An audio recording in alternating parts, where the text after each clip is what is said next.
Don't let your memes be dreams was the summary that I got to really kind of extract from that game, I guess, Vandy. Like, I know you're giggly, but like Cho'Gall, it had moments. It had moments where I thought, okay.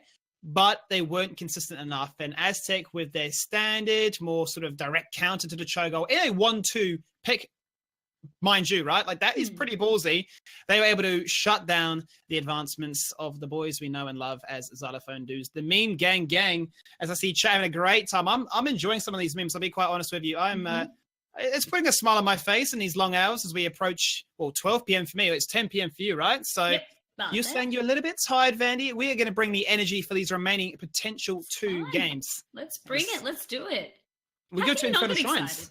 I love Infernal Shrines. How can you not? How can you not, indeed, Vandy? Infernal Shrines looks to be, if this is correct, looks to be as if Xylophone dudes actually picked this map. So as they're going to get the first pick here, allows them to lock in some of those high priorities that we know that they have showcased here. And if anything is to go by from last week, Superfish, he had a big affinity for the Blaze. Same with Altivian, having a massive preference for that Lunara. Things have flexed out a little bit since then, but it's always interesting to see that, you can have such a strong priority towards a hero, and teams like, no, we still blanket ban the go-tos like your Genjis, Tracers, and Maevs. That's it. That's right. So it's just the strengths of the meta right there. And even though they're not picking it, they still want to make sure that they're taken out of the equation right there. Because like we said with Xylophone dudes, you never know what you're going to get with them. Hence the Cho'Gall, I guess, meme team right there, which we've really enjoyed. But question for you right now, Cho'Gall again, yes or no? You know what they say? If you don't try once, try again. I mean, it's the definition of insanity. Just keep doing the same thing over and over again until sometimes something happens, and it may not always be the result that you want. They did it against Mind Freak on this map. They drafted a Sylvanas as well, which is always a bit weird, wild, and wacky. But, you love to see a bit of variation, a bit of creative flair come into this one. As Infernal Shrine starts off, first pick, as mentioned before, is going in favor of Aztech, who are no strangers to this map as well. They are no strangers to this map, Skimmy. And I guess with the bans right here, is it going to be more of the same? I mean, last game, we saw them just banning out. I guess those meta sort of picks right there. This time, there's going to be no Cho'Gall because it's been decreed so. They're like, wow, these guys actually 1-2 pick the Cho'Gall. Okay, we're first banning at this time. And a sensible ban now coming out from Xylophone dudes, banning out that Blaze. That's good, that's good. We're actually seeing some adaptations come across right here. Already, yeah. Aztech, though, if you give them Yrel, I mean, in my opinion, I feel like this is Yrel's best map for the sake of she can rotate cleanly between lanes. If she does go Divine Steed at 7, she can double soak. As soon as you got level 16 unlocked, you can match the Sonya in your ability to decimate the little dudes. Yep, and that's pretty much what you don't want, so that race potential right there. We speak of it on Battlefield of Eternity, but it also is a thing on Infernal Shrines where if you do have a lot of quick, easy AoE, you can clean up the little dudes, get the John Cena, and wham bam, thank you, ma'am. That's going to be it. But it's not that easy. The Yrel, as we saw, Tommy, he was struggling a little bit in that last game, trying to really make it effective. We saw him just diving in. We saw him go that bunny hop build, I guess, for lack of a better name for it right now. But it wasn't getting as much value as we would have liked to see. They just had too many tank busters ready to go, and the more he stayed, the more he was getting punished for it. Yeah, you're looking to really try and use that Avenging Wrath uncharged, jump in, then trait your second one to jump out. A lot of time he found himself having to use that trait to not only get a heal, or even just trying to use that hammer to knock people back. And as soon as that comes into play, your level 7 almost becomes redundant. So it was a bit of a scary proposition for him to be in. What's interesting here, though, is they have actually gone for the Malfurion and the Phoenix. I was wondering if there'd be a world in which we'd see a Johanna to try and shut down and prevent the synergies that has with the Sonya and the Genji. But they feel quite comfortable saying, look, if we're not going to pick it, I wonder if we're going to see that then in the banning phase instead. Have to wait and see, because as you said, Johanna, very, very good in terms of that synergy that she can provide. Sonya and Genji, just also that setup potential. And Infernal Shrines being one of the better maps that she can also work on because of that wave clear component that she does offer for teams.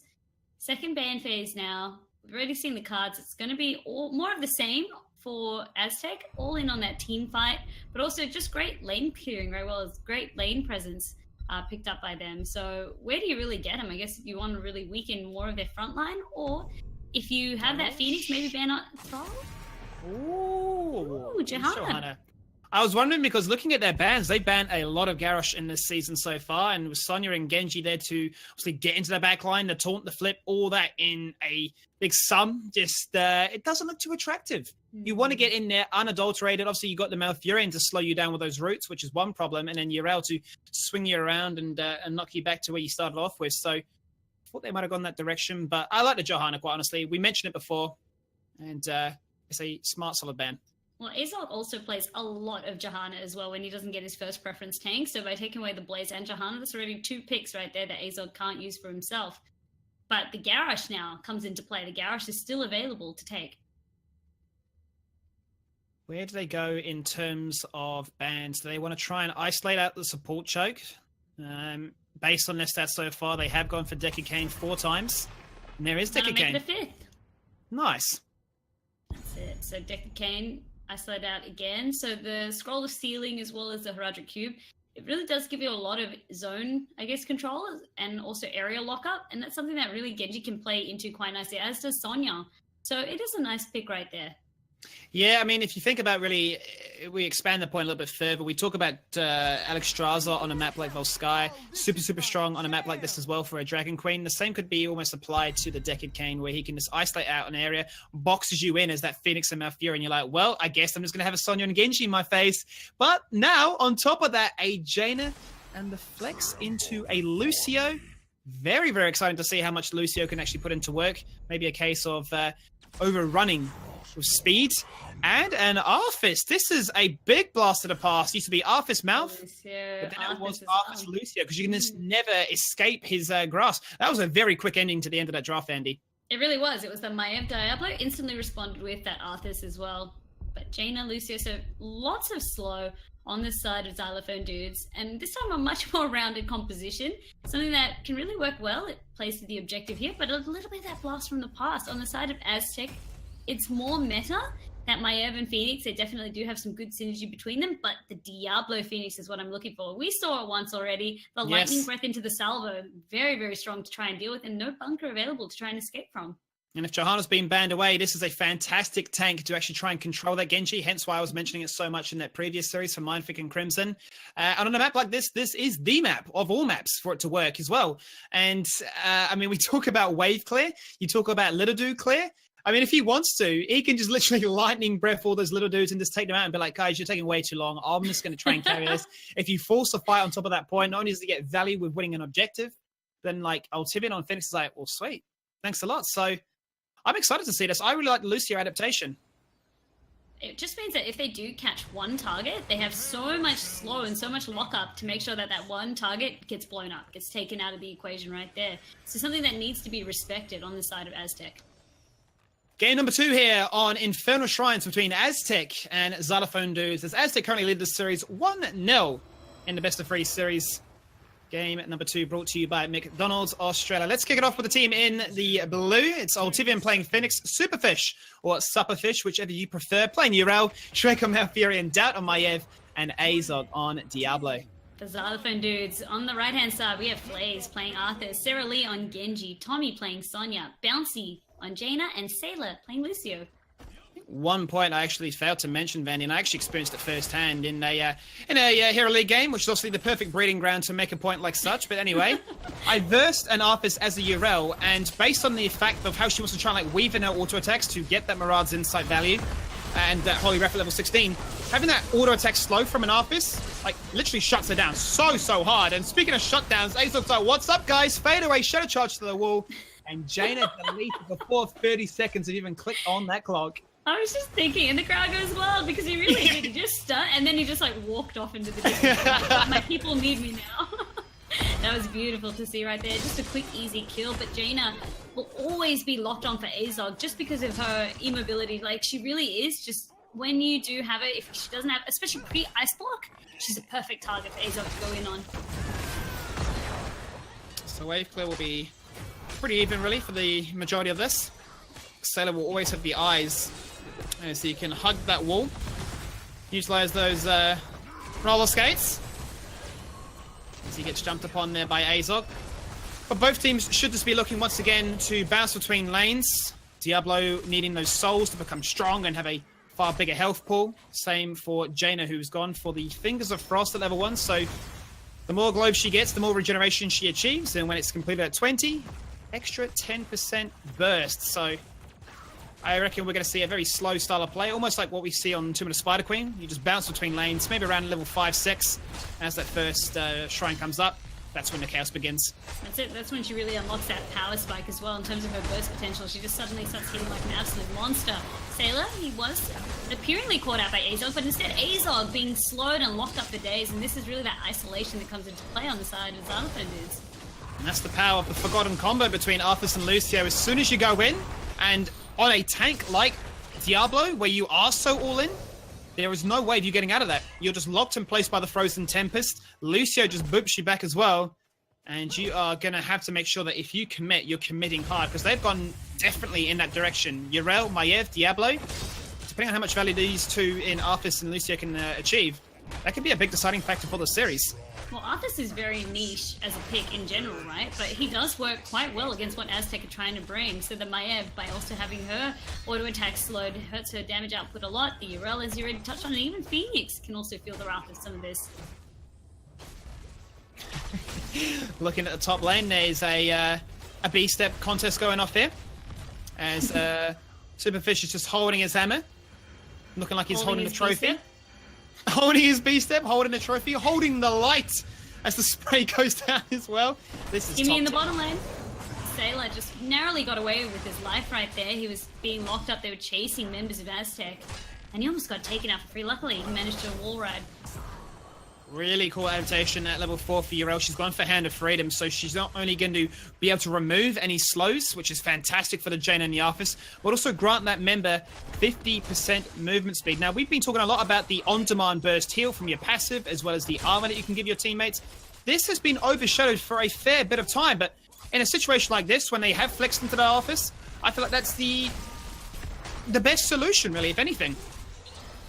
Really is the best solution for them at this moment. With that first shrine phase as well, it is in that top lane already. Members now of XD heading on up. Sarah Lee first to lead the charge, just clearing out that wave, but already almost 17 little dudes have been acquired now. They have. And Xylophone dudes now start to make their play. Avenging Wrath to jump on in. But this really deters them with a few shurikens here and there. 21-9. Xylophone dudes controlling the point despite not even having level 7. Good start for them. Very risky, hitting the walls like that. Azog just looking for the devastating charge to take place right there. And Tommy in and amongst it with the Sonya. Definitely is. Flares on the flank is commanding a lot of respect by locking members in place, but he does bite off a fair chunk of damage for his efforts. Howling Blast does not connect. Tommy up in that front line once again. He's definitely getting aggressive. This guy loves to punch on, that's for sure. Blizzard comes down, looking to follow things up with that. Does not connect with the Ancient Spear. Superfish manages to juke and jive around, but the sustaining element that Xylophone dudes have is definitely being punished. Sorelli gets away, but Sonya will not be as lucky to share that same fate. It's a double kill. And to add insult to injury, Aztech pick up the Frozen Punisher. Frozen Punisher now, just making short work of this wall right here with only 3 members left to defend. Doubt wastes no time trying to go Beautiful. in. Gets the lockup. Bouncy now, the next member. Frozen Punisher still not done. Sarah Lee is in a bit of trouble having to dash out. And that's what you want to see when that Punisher jumps across. Instantly engage, force that fight. And with it being a frozen one, if the root had not been enough, well, those frozen puddles would definitely have secured the kill right there without any cleanse. And that's one of the biggest weaknesses here for Lucio. He does not have that cleanse. He makes up for that with movement speed and slowing potentials. As you can see, Azog just getting absolutely collapsed upon. But Lucio does fall. Arthas feels like he has the better opportunity. He gets the difficult for some sustain, but it does not matter. Phoenix with the repeater cannon, extra range, extra splash, and extra kills. Trying to force a fight, 3v4 right there. They thought they had. And a bit of an advantage there, trying to catch Aztech on the retreat, but no. You can see Aztech Doubt, especially going in with that Maya, really just needing to respect that she can just start the fight on her terms. Right there, right then. Also interesting, oh, and in the middle lane right here. Oh, Sarah Lee gets out narrowly with the dash. But the Frozen Punisher, we often talk about the value of the Punishers and how strong they all are. Arcane seems to be the favoring one because of the zoning and damage it gives. But for a composition, like we see on the side of Xylophone dudes, I'd argue that Frozen Punisher might be the best for them. Just because it synergizes with them. Oh, Tommy is so cheeky. He gets ganked by 4. Instantly B-steps and dances. I don't know if this is tilt or if this is him trying to get into the opposing team's head. But what I will talk about is at level 10 for Yrel. She's not even chosen anything. She has now just gone for the sacred ground. That means they have pretty much the best point control in the game right now. Like, there is no way I can see, unless you can get a quick kill with the Genji and Sonya, for Xylophone dudes to ever contest any of these shrines. Like Warden's Cage, Twilight, Salvo, Lightning Breath. Like, you walk in, you're gonna stay a while and listen, basically, and then maybe die afterwards. I don't think they're going to be listening. I think they're just going to be dying. Well, the listening might be replaced with screaming.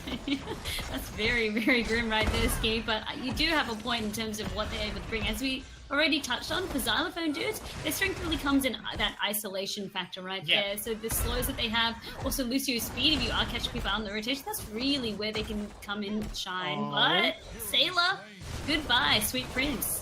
Another one added to the body count right there. That's 8 kills in this game already, picked up by Aztech. 8 kills to 1, and a 2-level lead has been achieved by Aztech as well. A similar story for them. Feeling quite comfortable with how this game is turning out so far, with them picking up a fort in the bottom lane, and only 1 fort remains in the mid lane. And that's where the next Punisher will be spawning, so they may now just turn their attention towards it. There are no mercenaries available for them to capture during this downtime. But 25 seconds is where it starts to happen, and all that is available is those shaman camps. They are the best camps in this map, especially for the fact that if you just leave them to their own devices, it's free push. Tommy and Bouncy were holding off on picking their heroics for quite some time. Finally, we see Tommy opting for Wrath of the Berserker and Bouncy getting that Ring of Frost, which immediately goes out right there. Warden's Cage, Ring of Frost, everything collapsed onto this point right there. Xylophone dudes are holding this point by the skin of their teeth. They do finally get it, but at what cost? That's the question. 2 are already down.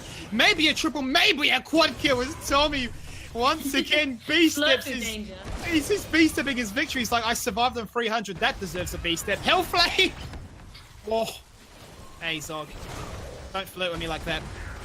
They have this replay right here, so you can already see Tommy was first on that point, and they narrowly get the camp. Just contest right there. Bouncy only gets 1 member in that Ring of Frost skimmy, and that then punishes him. The collapse coming in from Aztec. It's making short work of Xylophone dudes. Salvo, meaning that you can run, you can hide, but you're not going to escape. Look, I quite like this play here from Aztec to push that one, because they know that they're really, really strong when it comes to those punishers. But the scary thing is, now they're playing into the strength of what Xylophone dudes have, and that is chasing and isolating. But that may all come unstuck if they can get kills as quickly as this. Lucio the first to fall down. Tommy on his own, unassisted. He is going to fall on down. And Flay's straight running it now. Running it all the way to... Where does this run even continue to? Is he just going to go straight towards some towers? He's actually running into the towers. He's literally conceded death. And that's a triple kill, all things said and done. It's now Aztec completely ignore the Punisher. The Shrine is no real talking point. It's all about getting a keep. And there, Jaina gets taken out just for free. Azog's Lightning Breath. I mean, maybe he had too much garlic that night. Completely knocked over Jaina. And then they get the keep for their troubles as well. 16 on the horizon and 16 kills to their name now, Stevie. It's a bloodbath. I mean, if you wanted to see some action, this is the series to fight it in. 17 kills, a 4-level lead. It is disgusting right now for Aztec.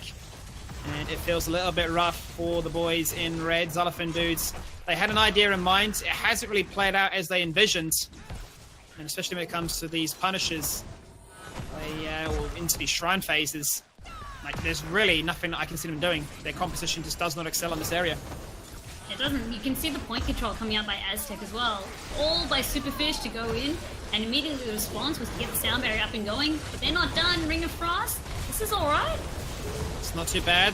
7-sided strike is not in this game because there's an X strike instead, but it sounds like a 7-sided. I'm going to say it anyway. 2 kills go across, but in cross to Aztec as they now look for that 3rd kill. Army of Dead gets popped on down. That is low to the side, but it doesn't see the medic because there's not really any pressure on him as there's only 1 member alive. It is Sorelli.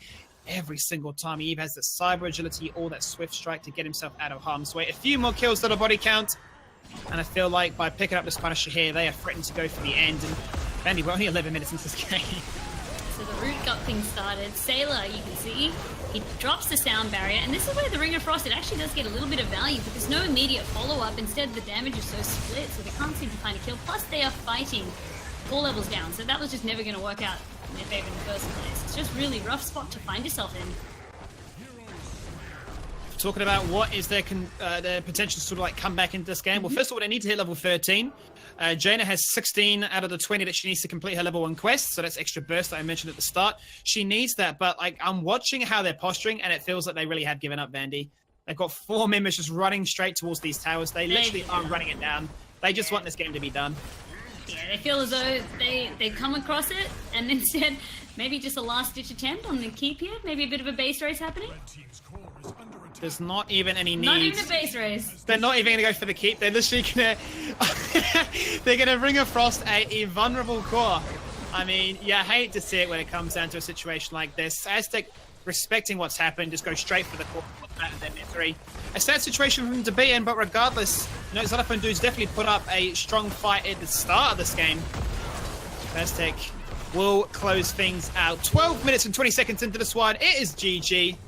It's a clean 2-0 for their record. It was indeed. You could really see Xylophone dudes. They just felt as though they had no chance. They took that last team fight and they were like, it's going to be too hard to come up. The level gap is too much. Let's have a little bit of fun with it at the end there. And as I said, Aztech respected that. They saw where they were. They didn't even need the Punisher to end, so they went through the top lane and doubled their damage to the core right there. So clean 2-0 by Aztech. And like we said, it was going to be close, yes, but not to this point. It felt like Xylophone dudes, their draft in the first one had some promise, same with the second one, but the execution was just really lacking for them. Yeah, it definitely felt like Aztech were the favourites coming into this one, but there was always that surprise factor.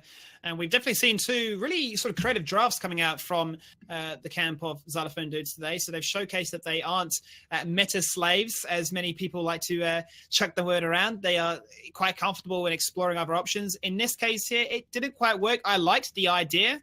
They just weren't able to find the all-important kills to try and snowball a advantage to start off with. So, Vandy, that's it for week number 4, day 1. I was going to say day 2, day Tuesday. Does that work? Can I just butcher the English language like that? Maybe I can. Day Tuesday. I'm just going to say it because I want to make it a thing. It's going to trend on Twitter. But that's just hashtag us. Day Tuesday. That is us, Vandy. That is us. What do you have to say? Any final shout-outs? Oh, just thanks for all the awesome games tonight. I mean, I was on the edge of my seat for game number 1. I was on the edge of my seat for game number 2 for different reasons. Sorry, series number 2 and series number 1. But it was just an enjoyable night. And Skimmy, just my partner in crime as usual. I had a lot of fun. I hope you did too. Absolutely did. And on that bombshell, we're going to say goodnight for tonight. Be sure to tune in tomorrow for the Wednesday's Open Division. And if you enjoy the Premier League action, same place, same time, 7:30 AEST on Blizzard_ANZ. That's Premier League Division number day 2. I'm just butchering the English language. Get me off, crisis. Save me. Put some credits up. Let's end it on that bombshell. See you guys. Have a good night.